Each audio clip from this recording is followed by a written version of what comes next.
Hey, what's going on, guys? Welcome back. fortizars here with another video. Today I bring you a tank build. There's two separate builds in this video. One for solo tanking and one for multiplayer tanking with your friends. So I'll leave the timestamps down below in the description so you can switch between one or the other. I hope you enjoy it. If you do find it helpful, leave a comment down below, like, and consider subscribing. Enjoy the video.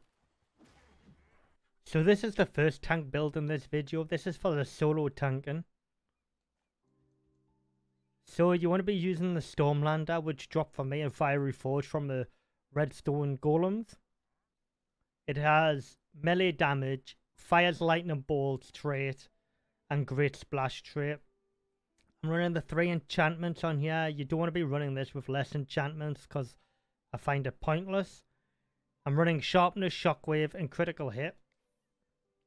Sharpness increases my damage plus 33%. Shockwave, the last attack in a combo launches a shockwave damaging enemies. And critical hit gives you a chance to inflict critical hits dealing triple damage. I'll actually show you shockwave now.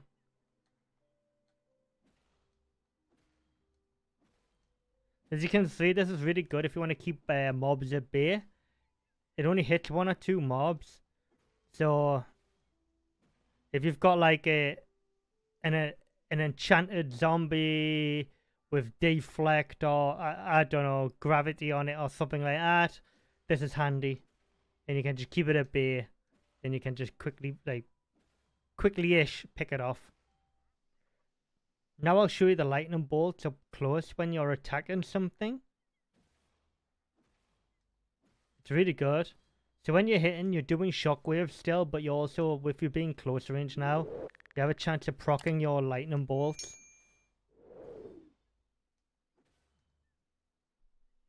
Next up is the Stalwart Armor. This dropped from the final boss in Fiery Forge for me. Its stats are health, and its traits are potions used boosts your defense, 35% damage reduction, 30% chance to negate hits, and 100% longer roll cooldowns. I'm running the 3 enhancements: Burning, Final Shout, and Protection. First of all, Burning. Every 5 seconds, 0.5 seconds, damages all enemies in melee range. Second enhancement is when your health drops below 25%, all your artifacts are used ignoring cooldown periods.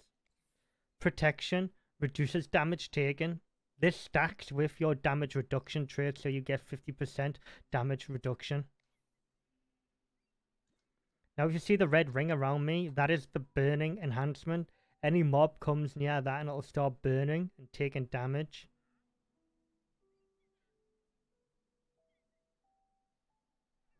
And when you use a potion, you get this little blue barrier around you. This boosts your defense for a short period, so you can't take much damage from any enemies. Next up is the butterfly crossbow. Basically, you can use this or like the harp crossbow. If you haven't got either of them, any bow or crossbow with which can hit more than 1 target is more than good enough. So any enhancements you've got, you want to try put them into damage on hitting multiple targets.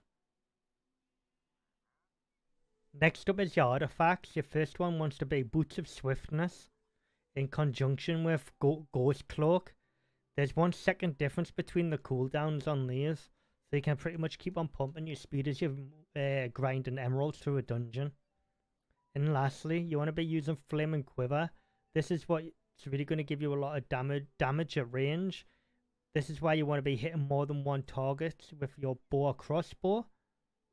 I'll show you now. When you proc your Flaming Quiver, you can really do a lot of damage and hit multiple targets. Now with the second variant of this tank build, this is for the multiplayer version. Again, you're using the Stormlander. I've already gone into that in the first build where I got this from. The Champion's Armor I actually got from the blacksmith RNG vendor in your camp. It gives you a boost to your health, 35% damage reduction. Mobs target you more. This is the important trait on this piece of armor. So when you're like leading the charge, tanking, for your friends in multiplayer games, you have a lot more CC, so the mobs are going to aggro you more with this trait. Next is the butterfly crossbow. I've already covered this.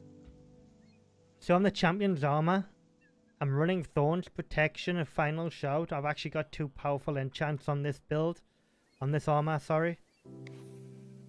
Thorns, whenever you take damage, you deal damage back to the attacker. You definitely want this on 200%. Secondly, I'm running Protection on here. So I've got negative 50% damage taken. This stacks with your armor on your traits for the champion's armor as well. 35% damage reduction, so overall you're getting a 50% damage reduction on your armor. Lastly, probably my favorite enchantment out of everything is Final Shout.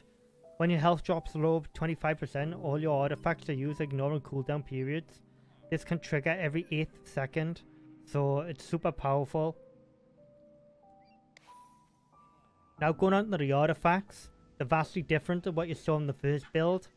The first one is the Gong of Weakening.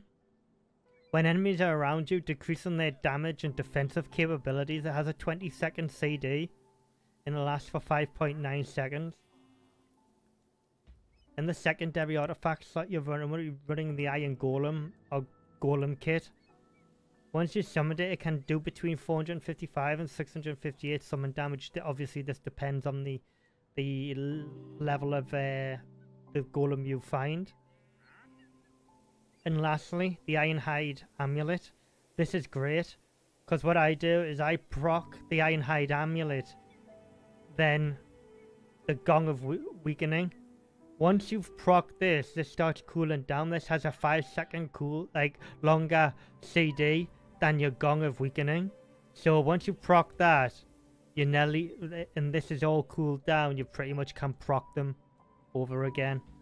So I'll show you the Iron Golem now. This does huge damage to enemies. It can pretty much one-shot most common monsters. So when I'm around enemies, I proc the Ironhide Amulet. So that's my defense up. And then I proc the Gong. You see the little purple cloud above the head? That indicates to what's been affected by your Gong. Once you've bonged your Gong, I guess you can say banged your Gong, the mob takes extreme more damage and it reduces the attack of the mob as well. So again, you proc your Ironhide Amulet for defense, and then you bang your Gong. See the damage? So you do significant damage.